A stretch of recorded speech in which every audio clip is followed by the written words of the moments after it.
Hola, buenos días.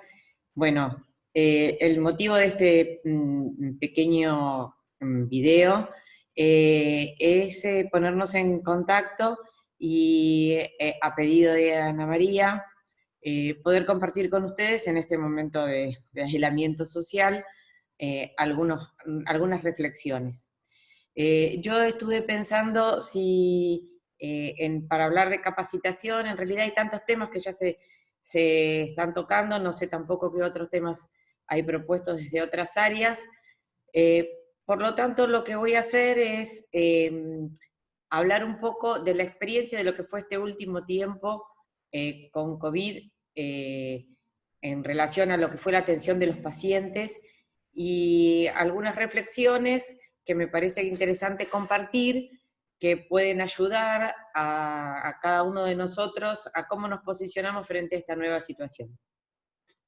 En primer lugar, les quería comentar las cosas puntuales del momento actual, digamos, de este momento de tener que trabajar con los chicos a distancia. ¿Qué es lo que yo observé al volver a atender los chicos? A volver a tener, no tuve en realidad muchas entrevistas de video yo con los chicos, sino más que nada con los papás. Pero al volver a ver los chicos en el consultorio, ustedes saben que la atención de consultorio ya se reanudó hace más de un mes. Al volver a tener las entrevistas presenciales con los chicos, con lo que me encontré es que los niños que se pueden expresar, que tienen lenguaje verbal, la mayoría de ellos son niños que están en sistemas de apoyo a la integración escolar, con algún tipo de dificultad lingüística cognitiva o TEAs de alto rendimiento.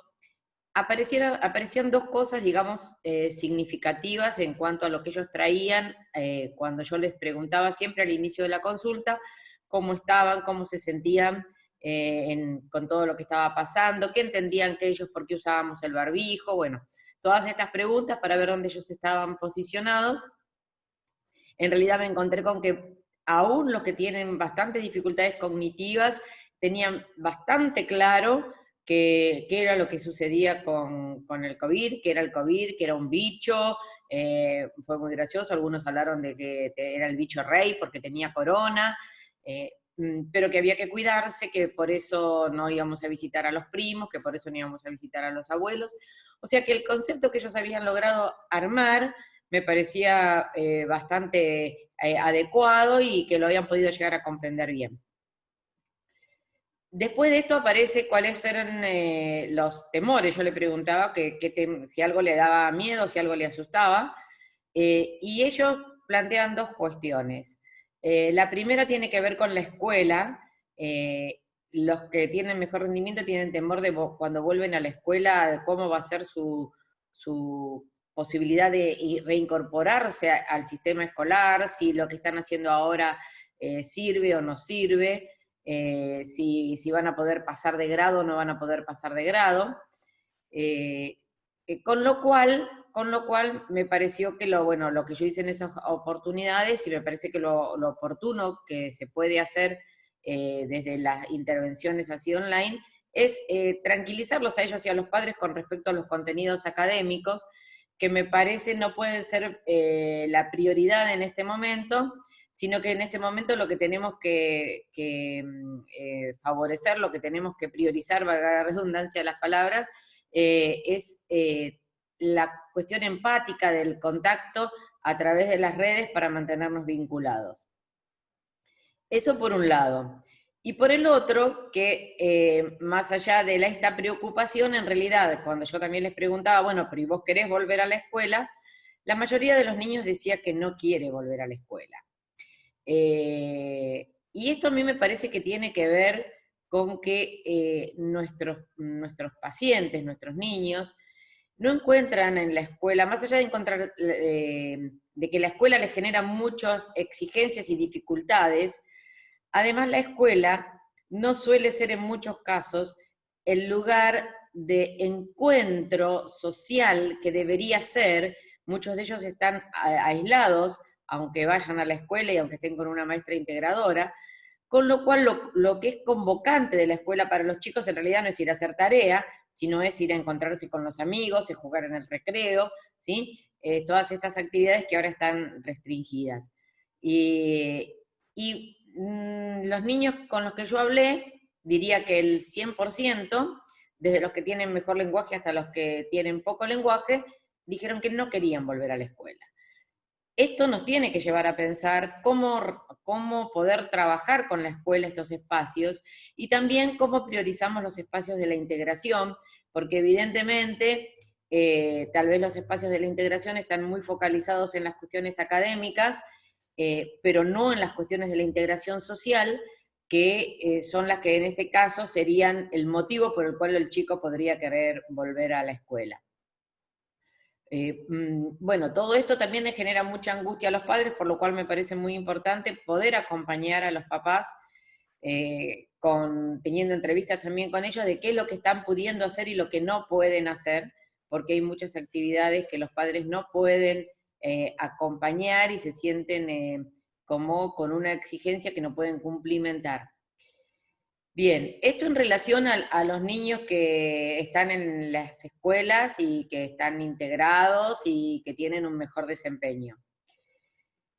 Pero después hay otro capítulo, digamos, que es el que me parece más interesante, porque esto de lo que he hablado seguramente todos ustedes ya lo han vivenciado mejor que yo en el día a día, solo lo quería mencionar, digamos, como reforzando por ahí las experiencias que ustedes han tenido, que es lo vinculado a los chicos que tienen mayores dificultades. Esos niños que no se pueden comunicar, que tienen desregulaciones en la conducta, que tienen muchas dificultades para establecer un vínculo social aún con su familia. Bien, yo les voy a contar un poco cómo fue mi experiencia, porque de eso se trata. O sea, esto no es insisto, esto no es una clase, sino es compartir una experiencia para que podamos reflexionar algunas cuestiones. Al inicio de la pandemia, digamos, al inicio de lo que fue acá el aislamiento social, mejor dicho, eso es lo correcto, la primera semana fue una semana un poco caótica en relación a mi trabajo, porque los padres llamaban todos los días, varias veces, preocupados, más de que por lo que les estaba sucediendo, por lo que les podía llegar a suceder. ¿Qué pasa si no duerme? ¿Qué pasa si se pone mal? Me parece que no está comiendo como estaba comiendo antes. Bien. Con, la verdad, poca intervención, unas palabras, casi nada de modificaciones farmacológicas fueron necesarias, esto se acomodó.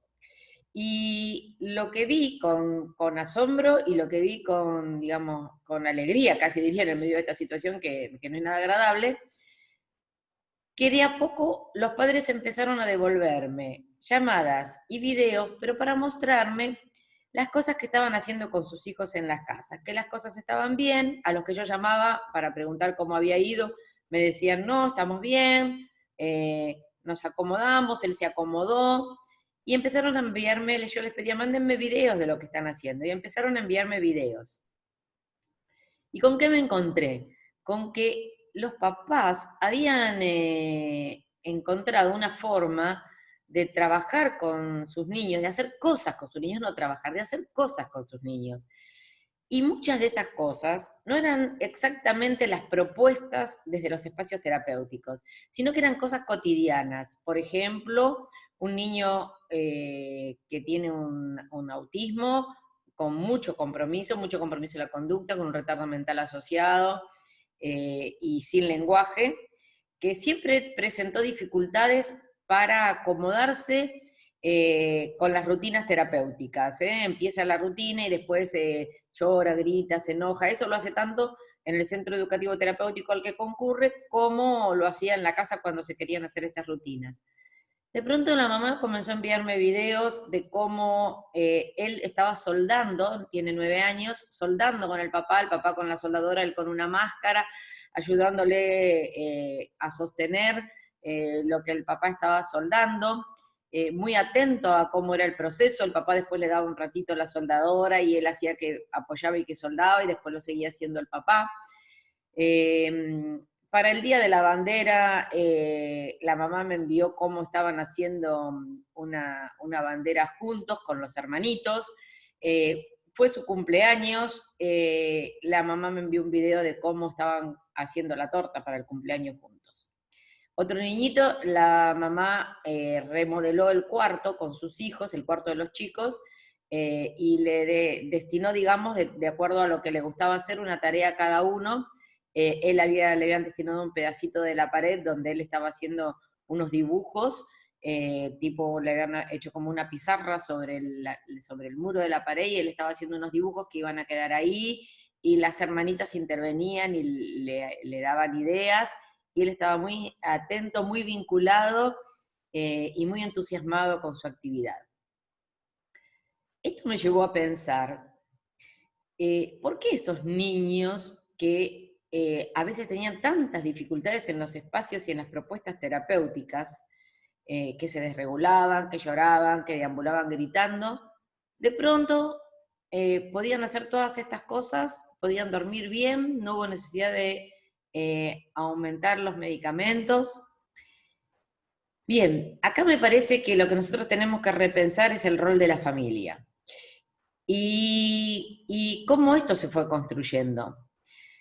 Cuando los pacientes reciben el diagnóstico, cualquier diagnóstico de retardo mental, trastorno del lenguaje, TEA, después de los llantos y las primeras expresiones, antes de la salida, antes de irse del consultorio, lo primero que preguntan es, ¿qué tengo que hacer? Dígame, doctora, ahora yo, ¿qué tengo que hacer en mi casa con él? Bueno, uno siempre da algunas sugerencias de algunas cuestiones, como sobre todo para facilitar la comunicación, y yo solía siempre decirles, y hable ahora con la estimuladora temprana cuando son muy chiquitos, o hable con su terapeuta, con su psicopedagoga, con la psicóloga, ella le va a ir guiando. Yo lo que me pregunto en todo esto que nosotros fuimos guiando, no fuimos de a poco, sin darnos cuenta y con la mejor de las intenciones, facilitando que los padres dejaran de lado las cuestiones de empatía, intuición y sentido común que rigen las cuestiones de educación de cualquier niño. O sea, los procesos educativos de cualquier niño están regidos por el amor que sus padres les tienen, y ponen en juego ahí que la empatía, la intuición, con el propio aprendizaje que uno tuvo de su propio aprendizaje de vida, de cómo uno aprendió a lo largo de la vida, cómo fue educado, y el sentido común, porque eso también nos permite cambiar algunas cosas que creemos que no fueron adecuadas. Y me parece que los padres dejan de lado esto, desisten de cualquier saber, yo con este niño no puedo, con este niño no sé, y usted, que es el terapeuta, que es la doctora, usted es el que sabe. El problema fue que en esa transición los padres se fueron corriendo, el depósito del saber estuvo puesto en los profesionales, y tal vez nosotros, con la mejor de las intenciones, nos apropiamos de ese lugar y nos instalamos en un lugar de saber que teníamos que dar todas las indicaciones a los padres de lo que y cómo tenían que hacer. ¿Qué se pierde en el medio? La realidad única, irrepetible, de cada niño y de cada familia. Y de que muchas veces hay cuestiones estratégicas o técnicas que no se pueden implementar igual en una casa y en otra, en un niño y en otro. Si bien yo entiendo, y así creo que es, ¿no? El hecho de tener nosotros un soporte teórico y técnico atrás es algo que nos hace sentir seguros y suficientes para la intervención, o sea, con esto que yo tengo atrás, yo siento que puedo hacerlo, que puedo intervenir, sé a dónde voy y sé cómo quiero hacerlo. Pero bueno, tal vez para un determinado niño y para determinada familia, esas estrategias tienen que variar. Y tal vez lo que tendríamos que empezar a replantearnos es cómo posicionar a esos padres en la posibilidad de hacer cosas con ese niño, y reinventar algunas estrategias siempre sobre un sustento. O sea, obviamente uno dice siempre, ¿no? la teoría nos precede en el sentido de la acción, subyace, es lo que está abajo, es lo que le da, digamos, un sentido a las propuestas que hacemos. Pero esas propuestas, evidentemente, para que funcionen como estuvo funcionando en casi todas, les diría, de las familias con las que yo me estuve comunicando, y fueron muchas, y les pedí que me enviaran videos, era esta cuestión de sentido común. Las mamás que me decían, no, mire, yo, cuando lo llevo a la mesa para hacer la tarea, él se pone, se enoja, se empieza a poner irritado, entonces yo busqué otra forma, y nos fuimos a sentar en el piso, donde a él le gusta, en la alfombra, y entonces en la alfombra yo hice algo parecido, pero no exactamente igual, y yo vi que él se sonreía y estaba contento haciendo esto. Bueno, bien.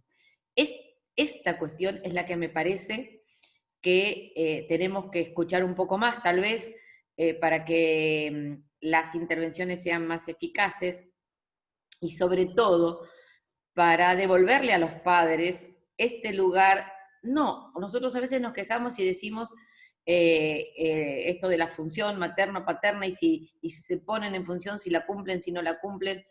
A ver, darles este lugar de saber, de que hay un saber que es un saber intuitivo, que es un saber que está ligado al sentido común, que es un saber que está ligado a la empatía. Si nosotros logramos que se forje un vínculo empático positivo, si permitimos que confíen en su intuición, y si trabajamos juntos sobre el sentido común de las cosas que hacemos, de por qué las hacemos, cómo las hacemos para que tengan, para que sean funcionales, entonces para las familias es más fácil de replicarlo, es más fácil de implementarlo, y yo creo que termina siendo mucho más eficaz, que es lo que yo he visto ahora, termina siendo muchísimo más eficaz.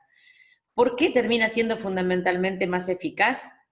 Porque más allá de cuánto aprenda o no aprenda el niño, lo que logra es un lugar en el mundo, logra un lugar significativo de reconocimiento en su ámbito familiar.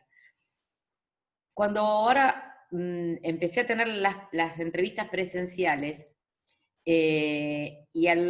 con algunas mamás, ellas me decían, doctora, yo descubrí lo que podía hacer con mi hijo. Una mamá que es una mamá profesional con muy buen nivel me dijo, doctora, yo nunca había podido jugar con mi hijo así. El niño tiene casi 5 años. Yo nunca había podido jugar con mi hijo así. Y me di cuenta que yo podía jugar con mi hijo. La verdad que a mí todo esto, que me parece fantástico que los padres lo hayan podido descubrir, pero me lleva a pensar que nosotros tenemos que replantearnos, si no de alguna manera, insisto, con la mejor intención, pero si no facilitamos este corrimiento de los padres. Y lo cierto es que los niños, más allá de tener muy buenos terapeutas, lo más importante que tienen son esos padres y es su familia. Y nosotros no vamos a poder ni soñar, creo, con ningún tipo de integración social efectiva, real, eficaz en las escuelas o en la sociedad, si no trabajamos primero, si no pensamos primero cómo facilitamos una integración del niño en su ámbito familiar, que el niño esté verdaderamente integrado en su casa. Si el niño está verdaderamente integrado en su casa, esa familia va a generar, digamos, espacios de integración en todos los otros lugares. Y cada familia que pueda integrar un niño y tenga un niño bien integrado va a ser un motor para una real integración.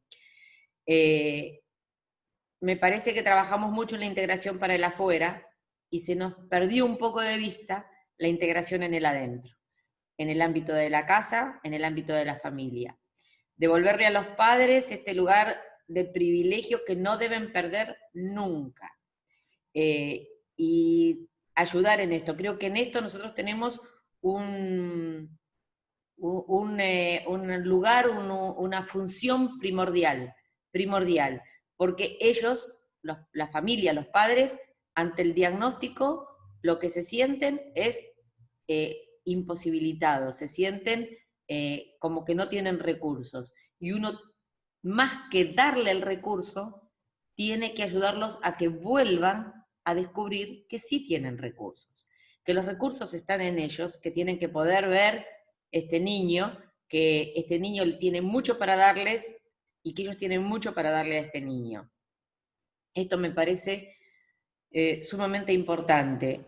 Y tal vez la única forma de poder armarlo es pensar en algo más transversal que en algo vertical, donde acá está el saber y el saber lo bajamos. Algo más transversal, donde nosotros tenemos algo que aportar desde el punto de vista de lo médico, de lo técnico, nosotros del conocimiento del desarrollo, nosotros tenemos algo para aportar, pero ellos también tienen mucho para aportarnos, desde la dinámica de su familia, desde sus propias experiencias de crianza, desde su imaginario del niño, ellos también tienen mucho para aportar. Y si trabajamos en forma más transversal y unimos ambas cosas, me parece que el resultado va a ser mucho mejor, sobre todo porque los niños van a estar mucho mejor y más felices, más allá de cuánto puedan aprender. Bien, esto lo dejo, esto no es una clase, esto no es una sentencia, esto es una propuesta para pensarlo nada más, para que cada uno de nosotros pensemos desde nuestra intervención. Yo personalmente lo pienso desde las intervenciones farmacológicas también esto, ¿sí? Cómo articular la intervención con algún otro tipo de pasos previos. Porque a veces en el apuro, en la emergencia, diría yo, del apuro, o en la urgencia del apuro, hay muchas veces que tenemos respuestas, desde mi lugar, respuestas, o sea, desde la parte médica, respuestas farmacológicas, que podrían mediatizarse de otra manera. No digo que no vayan a necesitar el medicamento, pero que se podrían mediatizar de otra manera. Y acá todos podemos intervenir, de cada uno desde su lugar. Bueno, este es un aporte corto, pero que me parece que puede ayudar a una reflexión y que el resto del tiempo que tal vez tendrían que, si esto hubiera sido una clase académica, lo puedan aprovechar ustedes para pensarlo, para decir, sí, me parece que sirve, no, no me parece que sirve, me parece que se podría implementar o no. Esto es es más que nada un tema como para pensarnos, repensarnos y tal vez plantear una vuelta cuando nos podamos volver a encontrar con los niños en forma presencial, una vuelta distinta. Y ahora, en el mientras tanto, escuchar mucho a los padres qué es lo que pueden y lo que no pueden hacer en la casa para no generar más angustia en un momento que realmente es bastante angustiante para todos. Les mando un gran abrazo y espero que sirva. La verdad es que este video salió después de, creo que este es el cuarto, el quinto intento, porque la cuestión tecnológica, como ustedes sabrán, a los que tenemos más de 10 canas ya no nos resulta fácil, y yo no lo había hecho nunca, con lo cual, bueno, me costó un poco conectarme, que no se me cortara, aprender que tenía que sacar todos los otros los teléfonos y lo demás para que no se me interrumpiera en el medio, etcétera, etcétera. Espero que les sirva nada más y que podamos seguir encontrándonos y que si ustedes me necesitan para algo, todos tienen mi teléfono, nos podemos comunicar, no hay ningún problema. Un gran cariño a todas y a todos.